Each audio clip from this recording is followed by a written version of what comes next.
Next on Fox, storm damage in central Illinois. A look at how the weather made a mess of one local school district.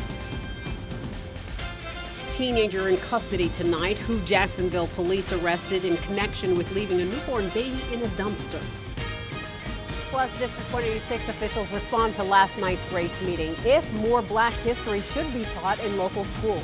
Tonight's top story, severe storm strikes central Illinois this evening, causing heavy rains and some damage across our viewing area.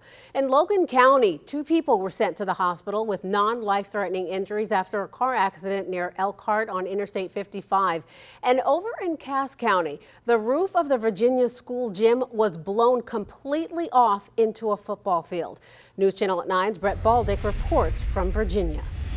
How tremendous. You know, several area high school football games have been postponed due to the weather.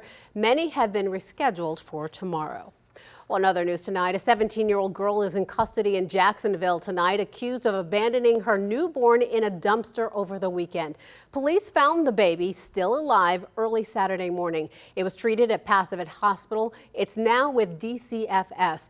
Criminal charges are still pending against the baby's mother. The investigation is ongoing tonight. Champaign police are investigating a shooting that happened early this morning in the 2400 block of Neal Street near Town Center. According to police, the male victim was shot in the buttocks by an unknown man walking in the area around 2 this morning. The victim was transported to a local hospital for non-life-threatening injuries. Authorities don't believe this incident is linked to previous shootings. Governor Pat Quinn says that he'll ask the Department of Transportation for a new review of hiring regarding a position at the center of a federal lawsuit. Quinn announcing that he'll ask the department's secretary for the review. Last month, the state investigation showed the agency sidestepped regulations to prevent political hiring and improperly hired 255 staff assistant positions in the last decade. IDOT also announced last month that it laid off 58 people still holding that title and also got rid of it. A court ruling stopping increased health insurance premiums for state retirees might speed up a decision on a separate case over Illinois' overhaul of its public pension system. Sangamon County Judge John Beltz told reporters Thursday that he'd like to move a challenge to the overhaul to the state Supreme Court quickly.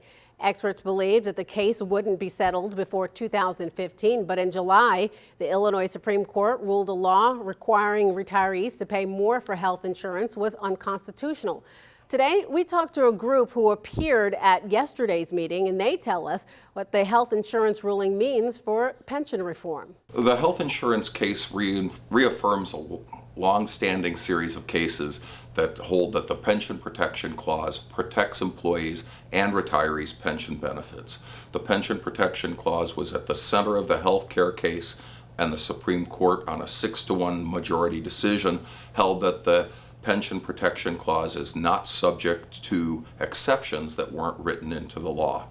Now, we're told that Judge Beltz would like to have the case wrapped up by the end of the calendar year. Stevens and his partners would then have their case ready to present to the Supreme Court by next spring or summer. New tonight at 9, a panel of top Democratic House lawmakers quietly met this summer to discuss a proposed overhaul of Illinois' dated school funding formula. If approved, it would direct more state money to poorer rural districts at the expense of wealthier suburban schools. Group members say that the meetings came at the request of House Speaker Michael Madigan, whose chamber declined to take up the issue last spring, despite its passage by the Senate and widespread calls for the first revamp of the formula in nearly 2 decades. At least 3 meetings were held over the summer, and hearings are planned for after the November election. The Springfield Beer and Oyster Festival is happening this weekend for the 5th year in a row. The festival takes place at the Inn at 835 on 2nd Street, and it will feature more than 85 different beers, some of them very exclusive. Now, this may be the only time that you can actually try them. And of course, Blue Point Chesapeake oysters are on the half shell. But the event isn't just about tasting, it's also about charity. This year, we're hoping to donate a nice big chunk to Gen H Kids, which is our recipient this year. They're a great organization. They do wonderful works for the community, and we want to make sure we can help them continue to do so. You know, in the last 5 years, the festival has managed to raise $22,000 for local charities. Still ahead here on Newschannel at 9 on Fox, Illinois. NATO is wrapping up its summit in Wales. We're going to tell you what actions it plans to take against Russia. And the Fighting Illini face a potential scoring threat at Memorial Stadium tomorrow when Western Kentucky comes into town. Donnie Tillman has a preview of that matchup coming up a little bit later on in sports. Plus, a star has fallen. See how medical and health officials are getting involved in the matters of her death. A pledge to counter Russian aggression in Europe and a plan to tackle ISIS. That's what NATO leaders are promising tonight as their two-day summit in Wales wraps up. At a news conference following the summit, President Obama repeatedly invoked the alliance's Article 5 pledge. An attack on one is an attack on all. With Russia's incursion into Ukraine, the alliance promised to form a rapid reaction force, rotating troops through members once dominated by the Soviet Union. Today, Ukraine's president announced a ceasefire deal with pro-Russian separatists, but President Obama was reluctant to halt plans for tough sanctions on Moscow. The only reason that we're seeing this ceasefire at this moment is because of both the sanctions that have already been applied and the threat of further sanctions. ISIS's brutal actions in the Mideast also commanded the leaders' attention, and it seems that President Obama now has a strategy to fight them. The president and his aides continue to say no U.S. boots on the ground to battle ISIS, but a Senate Republican is promising legislation that would authorize that once Congress returns from session. President Obama announcing today the leader of Somali's al-Shabaab terror group is dead. U.S. officials confirming Ahmed Godane, the co-founder of the Somali militant group, was killed in a surprise U.S. military attack 4 days ago. President Obama promising ISIS or ISIL leaders will face the same fate in Iraq. Al-Shabaab is the largest group in Africa linked to al-Qaeda. It claimed responsibility for the deadly attack at a mall in Kenya in September of 2013, and its suicide bombers have killed Somali officials, aid workers, and many others. His death comes after years of work by intelligence, military, and law enforcement experts. New information tonight as the IRS still struggles to explain why it can't find emails subpoenaed by Congress in its investigation into targeting of conservative nonprofits. Independent investigative correspondent Cheryl Atkinson has exclusive details. Coming up, see how the Ebola outbreak has influenced politicians to include medical practitioners in the lawmaking practice. And after a few sunny days, storms hit central Illinois. See how much more rain we can expect and how long it might actually last. That's coming up after the break. All righty, keep it here. We've got another half hour of local news coverage ahead. On the way, an A-list celebrity is a new mother tonight. The actress who welcomed her first child on Thursday. Plus, the tattoo industry is booming, but we're going to tell you what other side of the business it's affecting and why. That's only on Newschannel at 9 on Fox, Illinois. In tonight's Health Matters, 2 Republican lawmakers are hoping to lead the charge to develop new medical treatments. U.S. Representatives John Shimkus and Rodney Davis hosted a roundtable on 21st century cures at the SIU School of Medicine. Now, they were joined by several doctors and patient advocates. The discussion focused on how research from private medical companies can be used to further legislation that will benefit patients. Shimkus says that partnership will help ensure that all available resources are used to help people in need. We use their research dollars, tax dollars, our federal agencies to hopefully find a safe, quicker cures for many diseases. Shimkus says that the recent outbreak, Ebola outbreak in Africa illustrates the importance of cutting-edge medical technology. He also adds that many potential cures for various diseases are often tied up in bureaucratic red tape. So he hopes that this conference can help speed up the approval process for cures. State Representative Bill Mitchell wants to dispose of a health care program that is made up mostly of illegal immigrant children. A recent state audit shows that almost 70% of enrollees in the health care program known as All Kids are illegal immigrants. The Republican from Forsyth says that the federal government does not reimburse Medicaid for those immigrants, so Illinois taxpayers are picking up the entire cost of the bill. What that means to taxpayers of the state of Illinois is it's costing tens of millions of dollars to ensure people who are here in this country illegally That means that's less money that you can spend for schools. For instance, in the Springfield area, Springfield's getting $4 million less than they should be. Mitchell says that he will introduce legislation to strip the funding out of the All Kids program. Now, Mitchell says that the labels the program, which goes back to the Blagojevich era, a scam. Topping tonight's Consumer Watch, new numbers released today show that August wasn't a good month for job seekers. The Bureau of Labor Statistics shows that just 142,000 jobs were added last month. That is the smallest gain of the year and ends a streak of 6 straight months with more than 200,000 jobs added. The unemployment rate dropped a tick from 6.2 to 6.1%.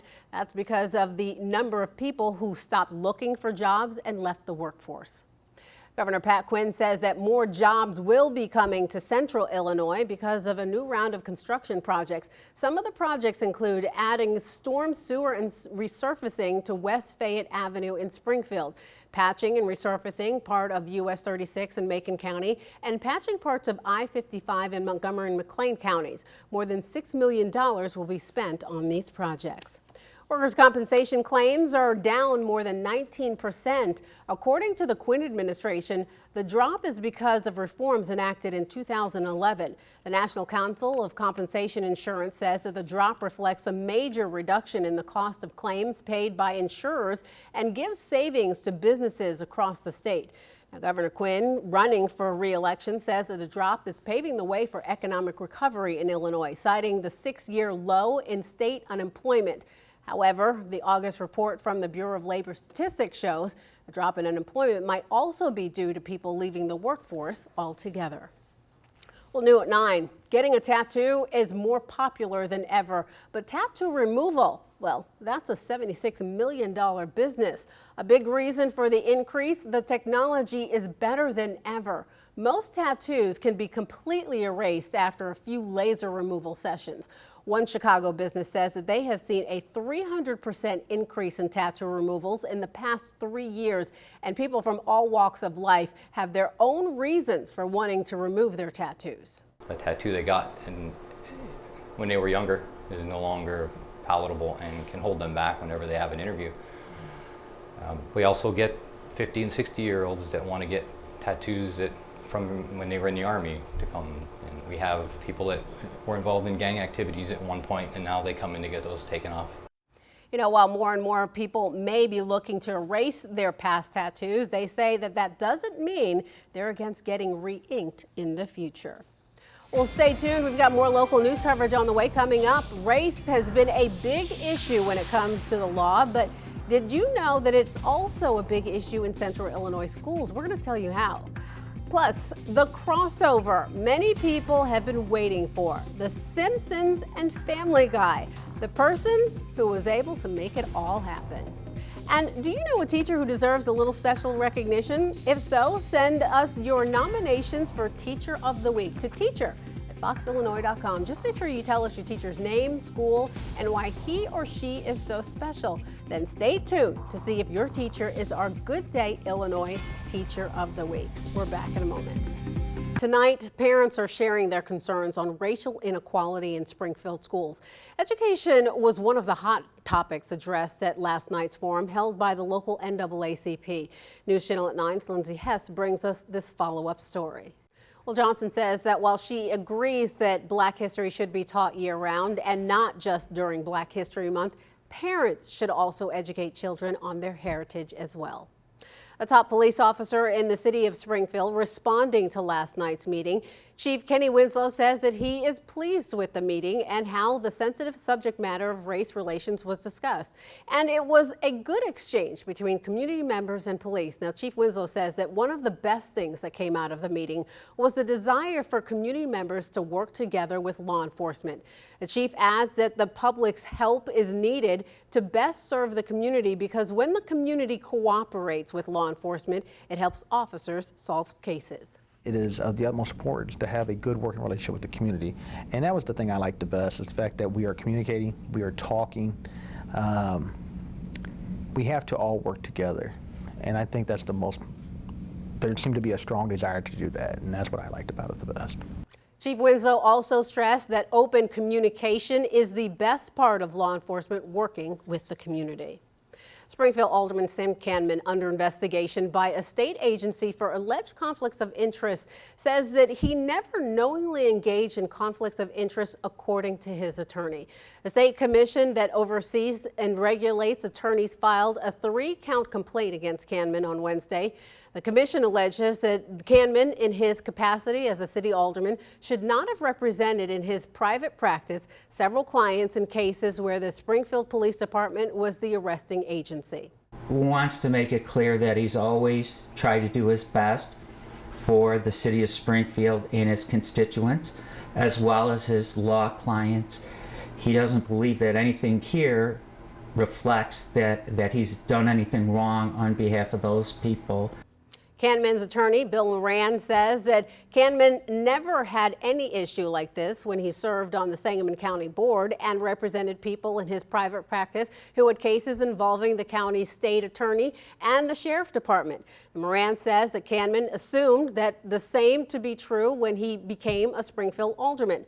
Moran says that when Canman became aware that there might be a problem, he withdrew from all cases involving the Springfield Police Department and decided not to take any new cases where SPD was involved. A special tax on medical marijuana. Published reports say Springfield Mayor Mike Houston has said that he would like to use a home rule to add a special tax on it if a facility opens in the capital city. But apparently, the mayor didn't do his homework on the issue after learning that the city can't tax medical marijuana. Today, the mayor's spokesperson admits that the state statute forbids the city from imposing a tax on medical marijuana. Newschannel at 9's Jordan Abadea has more on the mayor's faux pas. The Illinois Department of Revenue tells us if a city already charges a business license fee, then they can collect that on the business, but cannot tax the sale of the medicine. Applications for the state's medical marijuana pilot program are pouring into the Department of Public Health. Since Tuesday, more than 2,000 people have already applied to register for a medical cannabis ID card. The health department had only anticipated a few hundred people would apply. Now, qualifying patients whose last name begin with the letter A through L have until October 31st to apply. Patients whose last name begin with the letter M through Z must wait until November 1st before they can submit an application. The United States has 35 more citizens tonight, all 35 taking part in a naturalization ceremony at the old state capitol today. This was the 61st naturalization ceremony held in the same place where Abraham Lincoln gave his famous House Divided speech. The new citizens came from countries in Africa, Europe, Asia, and South America. I'm so proud. First, I'm so proud just to become American citizen, and I thanks to everybody come just to support us. It's a very important day for us. All 35 new citizens will be living throughout central Illinois. Well, your local news coverage doesn't stop here. Here's what our newsrooms are working on for you for your nightside news at 10 o'clock on ABC.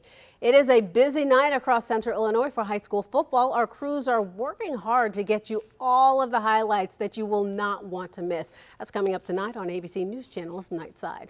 Well, don't go anywhere. Still to come on Newschannel at 9 on Fox Illinois. A red carpet icon passes away. Why health officials are getting involved in the death of Joan Rivers. And we're going to tell you how much longer this rain will last and how it will impact tomorrow's temperatures. That's coming up after the break and a complete check of your Fox Storm Team forecast. In tonight's entertainment buzz, red carpet events just won't be the same anymore after the death of legendary comedian Joan Rivers. Hollywood is still mourning the loss of Rivers tonight. Joan Rivers died yesterday, 1 week after going into cardiac arrest during a routine procedure at a New York doctor's office. The state's health department is looking into the matter, and the city's medical examiner says further tests are needed to determine the exact cause of death. Fellow comedians say she will be greatly missed. She came out and she came over to me and she started crying and gave me a kiss. It was really emotional and really nice. She was 81 years old out doing it, and funny today as she was when she first got into show business.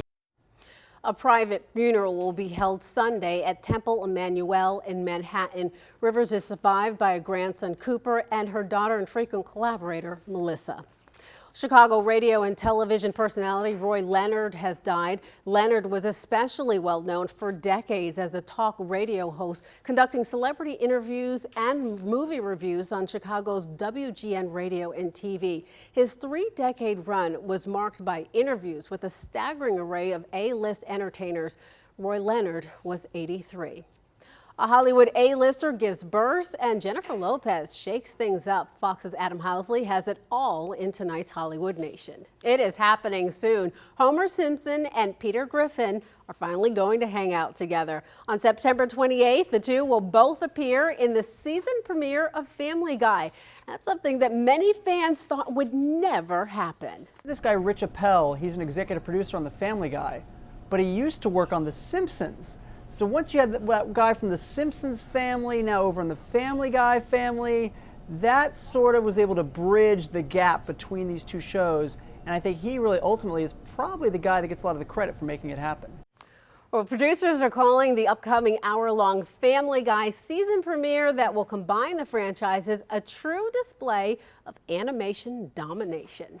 Well, finally tonight, an Indiana man is attempting to break his own skydiving record, and it's all for a good cause. Jay Stokes is attempting to jump from a plane, get this, 700 times in a 24-hour period. He's already broken his own record 6 times in the past. Each time Stokes ascends to the earth, a team of volunteers are on hand to actually help him gear up for the next jump. Stokes is trying to raise more than $200,000 for the Special Olympics.